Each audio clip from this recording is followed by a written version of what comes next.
안녕하십니까. 자갈치 아줌입니다. 지가요 사조 박사님 만나갖고 부자 되었어요. 돈 많이 벌었거든요. 여러분들도 돈 많이 벌어가 부자 되세요. 사조 박사님이 동영상 올리는데 힘내고로 구독도 눌러주시고요. 그 다음 좋아요도 눌러있어. 그리고 알림도 눌러있어. 그럼 부자 됩니다. 부자 꼭 돼있어. 고맙습니다. 안녕하세요. 청암 박재현입니다. 오늘은 이름에 대한 이야기를 좀 해보겠습니다. 자, 음판 메시지 성명학이란 무엇인가? 이름을 부르는 사람의 생각을 이름을 듣는 사람의 뇌가 인식한다는 것입니다. 그게 음파 메시지의 이론입니다. 한자의 획수가 이렇게 전달되는 게 아니고 소리 자체가 가지고 있는 메시지, 느낌입니다. 어감이 이름을 듣는 사람의 뇌에 그대로 전달이 되어 내가 그 느낌, 어감대로 성격이 형성되는 것이 바로 음파 메시지 성명학입니다. 자, 그러면 소리와 문자 관계를 한번 알아봅시다. 소리란 것은 우리가 태어날 때부터 가지고 온 것이에요. 왜 소리가 필요하냐? 소리는 내가 무슨 것든지 무슨 일이든지 상대방에게 표현하려고 하면 소리가 있어야 되겠죠. 손짓 몸짓으로만 할 수 없겠죠. 그래서 소리가 필요하고, 자, 그 다음에 적이 다가오는 소리를 내가 감지할 수 있어야 되겠죠. 그게 소리를 듣는 기능이에요. 자, 소리는 내가 말을 하고 듣고 하는 기능이거든요. 자, 토끼 귀가 큽니다. 왜 큰지 압니까? 토끼는 아주 연약한 동물이에요. 그래서 자, 적들이 다가오는 발자국 소리를 듣지 못하면 토끼는 죽어요. 토끼 우리 달리기 잘한다고 생각하는데 토끼 달리기 잘 못해요. 장거리 못 뜁니다. 한참 달려가면 푹 꼬꾸라져요. 제자리에. 그래서 토끼 귀를 크게 만들어 놓은 이유가 거기에 있습니다. 적이 다가오는 소리를 들으라고. 자, 그런 거고. 자, 문자는 뭡니까? 문자란 것은 기록물이죠. 기록하는 것이잖아요. 기록은 장기간 보존하기 위한 것이죠. 다시 말하면은 소리를 보존하기 위해서 만든 것이 문자예요. 문자. 자, 소리란 것은 시간 개념이기 때문에 시간이 지나가 버리면 없고, 문자란 것은 공간 개념이에요. 자, 시간 개념을 공간으로 옮긴 것이 문자입니다. 자, 그래서 소리를 보존하기 위해서 만든 것이 문자이거든요. 문자는 사람이 만든 것입니다. 그리고 소리의 하위 개념. 그러니까 소리가 우선이고 그 다음이 문자입니다. 문자는 아무리 그래봐야 소리가 나오지 않습니다. 문자, 기록물일 뿐이죠. 그죠? 공간 개념. 소리는 시간 개념. 그죠?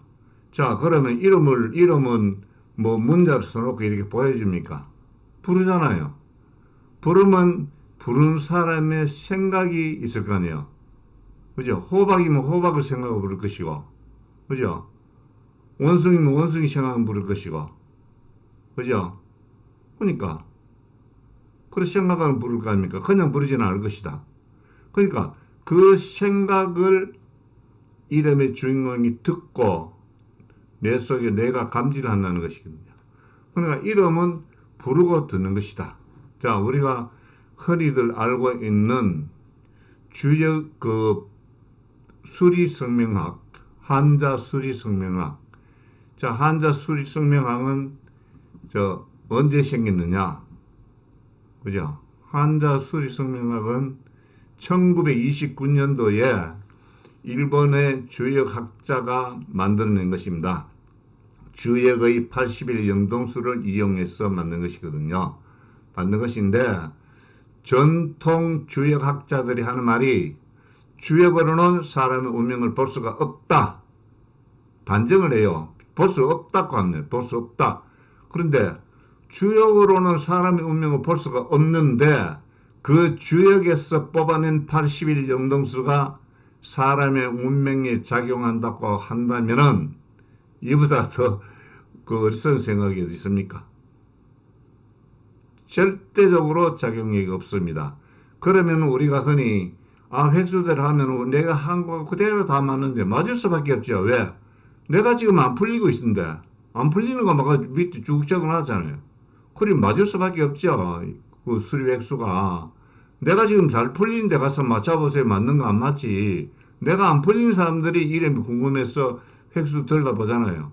그러니까 맞을 수밖에 없죠. 맞습니다.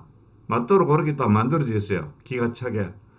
그런데 여기 지금 나오듯이 우리 이름 가는 길을 묻다. 이거는 뭐냐? 창시계명을 이야기하는 거예요. 창시계명. 내가 유명해서 나온 것이 아니고 음파 메시지 성명학 책을 보고 이 제작진들이 MBC 제작진들이 국내에 나와 있는 모든 성명학 책을 읽어보고 그 중에서 내가 쓴 음파 메시지 성명학이 제대로 성명학을 그 이론이 맞다고 판단했기 때문에 나에게 연락 온 거예요. 그래서 여기 출연한 건 아닙니까?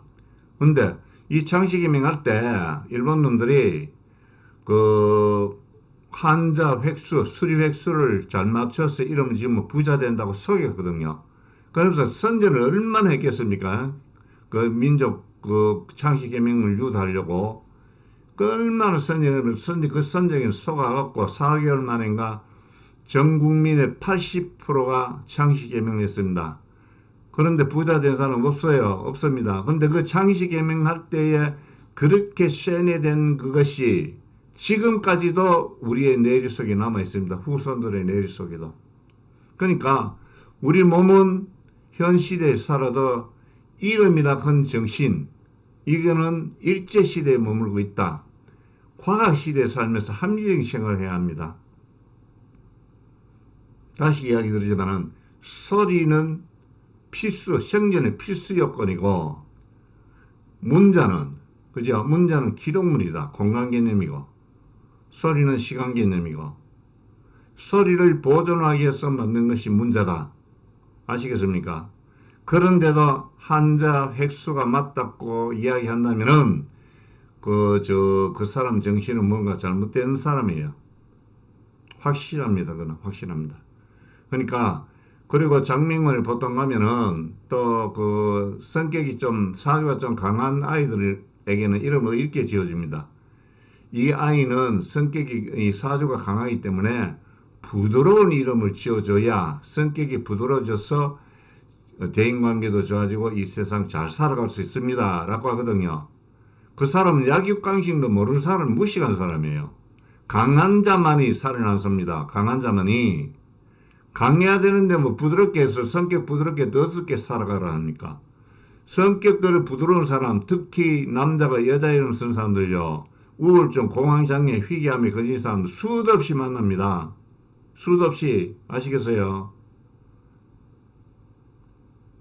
그러니까 절대로 뭐 믿고 안 믿고는 뭐 본인의 이 동영상 보는 시험의 자유이겠지만은 그런 어리석은 사람은 돼서는 안 된다. 그리고 수리획수로 장명을 하고 싶은 사람은 장명원에 가서 돈 줄 이유가 없어요. 인터넷 뒤배면 수리획수 좋은 획수 다 나와 있어요.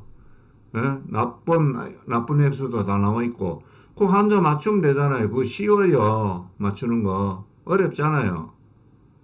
그걸 집에서 지으세요. 집에서 왜 돈 주고 그 아까운 돈 주고 그거 짓습니까? 그죠? 그 사주 설명도 제대로 안 해주잖아요. 뭘 알아야 설명해 주지. 야, 너 뭐 가만 안 하면 부자 되겠네. 야, 돈복 맞다. 돈복 맞기는 못 많아요. 가만 안 하는데 어떻게 공부해요? 쉽게 공부합니다. 쉽게도 지금 공부 활동 말동인데, 야는 가만 안 와도 되고, 공부 잘하고요. 지 알아서, 스스로 알아서 하고, 30 넘으면 풀립니다. 풀릴지 안 풀릴지 어떻게 알아요? 공부 안 하는데 어떻게 풀립니까? 공부 안 하고는 지금 세상에서 할 수 있는 게 하나도 없어요. 공부해야 됩니다. 공부 안 하면 안 됩니다. 근데 뭐 가만히 있는데 어떻게 풀립니까? 사주에는 그 정도 하고, 하여튼 사주보다 더 중요한 것이 이름이다. 이름은 소리고, 듣는 것이다. 그걸로 끝입니다. 네, 지금까지 들어주셔서 감사합니다. 청남 박재현이었습니다.